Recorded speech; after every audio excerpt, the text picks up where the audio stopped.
So what we're going to do right now, guys, is we're going to walk around. We're going to turn our emergency master on with the ignition off. We'll turn it on in the cab, and then we'll go to the right side of the vehicle and we'll tilt the cab up. Now you got to remember, this is station 44, so it's one of the newer houses that's been designed so the guys have some ease of checking the vehicles inside. Some of the older houses, you don't have the height there where you have to check the stuff up there on the ramp. So look at that, ask some of the older guys there in the station whether you have the room, just take a look. If there's a problem, have a couple of guys out there looking while you're picking it up. So let's get the cab tilted up. Guys, we're over here on the other side. We're going to open up our cab tilt door. Again, most of your newer vehicles are going to have the cab tilt that is permanently mounted to the truck itself. Some of them still have the cord and the tether. Hopefully, if it didn't get lost on the last swap out, it'll be underneath the captain's chair. Last time, look inside the cab, make sure nothing's going to fall in there. Nobody's drink or anything is in there from breakfast or a cup of coffee. Shut that closed. We're going to look outside and let everybody know, cab coming up, and hit the up button.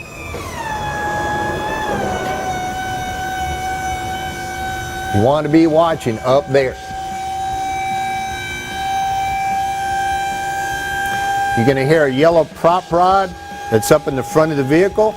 You want to let it sit there and you want to let it set. You'll hear it fall down. There's your prop rod. Now I don't sink the prop rods down on it because the prop rod will hit that cylinder right here and it'll crush that gland nut. But right now we're safe. Okay guys, a couple of things that we're going to look at here. Number one, we're going to kind of get up underneath and look at and make sure our prop rod is down. We'll have a flashlight. We'll look at our fan belt and everything, and we'll look at the fan and everything. The fan that's plastic, we want to look at that and make sure that there's no pieces or there's no cracks out of it. On this side here, the stuff that we're going to be looking at and checking, right up there on the top of the radiator, there's a sight glass. It's a clear glass tube that you look at, and that's your antifreeze level. Get your little shop rag and you can clean that off. Some of them are almost like an arrowhead, and some of them are flat. The antifreeze in the newer diesels are red, so what you're going to want to do is you're going to want to see red fluid in that sight glass. Now, these newer engines, they're going to cook off antifreeze. You're going to be putting antifreeze in here. It's not uncommon to be putting a gallon of antifreeze in here about once a month. Sometimes you'll need more. If you start exceeding that, where you're putting more than 1 or 2 gallons in a month for this maintenance, that's something that you're going to want to let the guys in the engine shop or the truck shop know, because that's just not right. Up here on the top of the engine, there's some stuff that you guys will be looking at.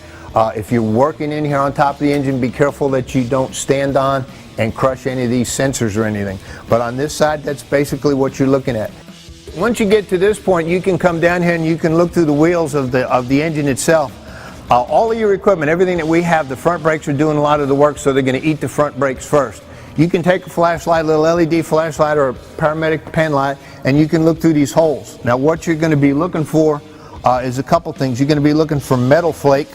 It's going to be just kind of like glitter that you're going to see everywhere. You'll see it, and it will actually pool up in the holes of these things. You'll look at that and see whether that's in there. That's kind of pretty indicative that you're going to be a metal brake, or you're really close, or you're going to look in there and see whether there's grease on it. If there's grease on it, you have a seal problem. And you'll also look on the back side of the wheel, because the inside of the back side of the wheel is going to have some grease that's slung up on there. So that's kind of stuff you guys are going to want to let us know. We're going to look inside here in our engine compartment. Different genres of the engines. You have some of them here that have just a plain water filter or fuel filter here, and some of them that have a glass bowl up underneath there. It's called a water fuel separator. You'll have an indicator in the dash that says water in the fuel. The call truck mechanic, or when you come down there, we'll look in there, and in this bowl we'll be able to see the water in the bottom of the bowl. We can drain the water out of the bowl if it's not too bad, if it's not gross water. Your power steering reservoir is still right here. It's got a sensor wire on there where the electronic fluid level check will tell you that it's low. You're going to check that one by just taking this off, pull it up and looking at it. Alright, this one's right at full. This is for oil. Twist it, spin it, come on out with it. Look at your oil level. These things are going to burn oil too. When you have an engine that's running at 200, 225 degrees, it's going to cook oil off and vaporize the oil. Alright, we've pulled our dipstick out, guys, and you wipe it off. It's always best to get in there. The engine is not running at this time. We're going to drop it in there, lock it up, pull it back out, and we're going to check our oil level. It'll be marked full in the X's right there, so just check your mark. We're good to go. The oil's not bad. There's no chocolate milk in there, so we're going to send it back. The oil fill is hidden underneath the engine, the front side of the engine, and there's a little spring-loaded compression plug that you have to move and spin. Plug comes out, put your oil in there,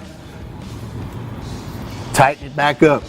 Look at your stuff up underneath the engine here. Check your drag links, your suspension. Look for springs, spring bolts. Just check your leaves, make sure everything is there. Check your shocks, make sure everything is good to go. And just look up there, just general condition of the vehicle. But I want to talk about the cab clause here. A lot of the guys ask, Mr. Faulkner, what is that red light on the cab tilt? Go around there to your cab tilt, and if the red light is on, just vent that down until your claws go down there. That's how it's going to lock. Here's the red light that we're talking about. That's the red light that lets you know that the cab claws are blown all the way open. And we're going to grab that handle. If it's sunk down a little bit, we're going to raise it up until we can actually pull that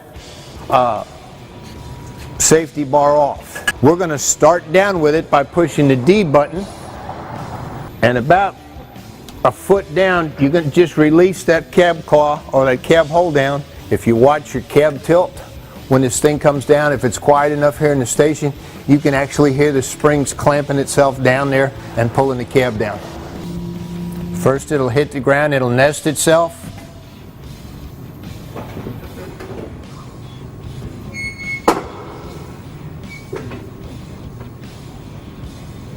Hear it? And that's what we want to have. Okay guys, just kind of going over your fluids real quick, sometimes some different concern. The 2.5 gallon stuff here is the DEF. The DEF is the diesel exhaust fluid. It's urea. It goes into the left side, the number 3 guy behind the driver. 2.5 gallons, you can put it in there. There is a funnel that's hidden up underneath here that you can tear down and you can fill it up with.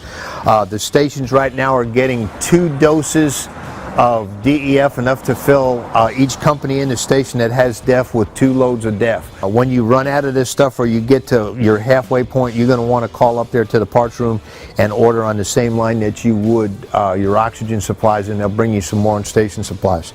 Your antifreeze is going to come in these 2 containers right here. We use the Motorcraft stuff that's going into rescues, and the other stuff is what's going into the engines.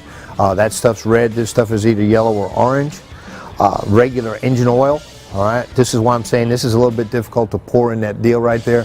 So if you need a funnel, we'll hook you guys up. And then you have kind of a significant issue right here, your transmission fluid. Now, transmission fluid and power steering on a regular vehicle is usually the same stuff. It's not with the bigger diesels, the Allison stuff. This is a solution called Transcend. You'll look right there near the fill tube of the transmission on the side of it, and right there on the frame rail it'll say Transcend only.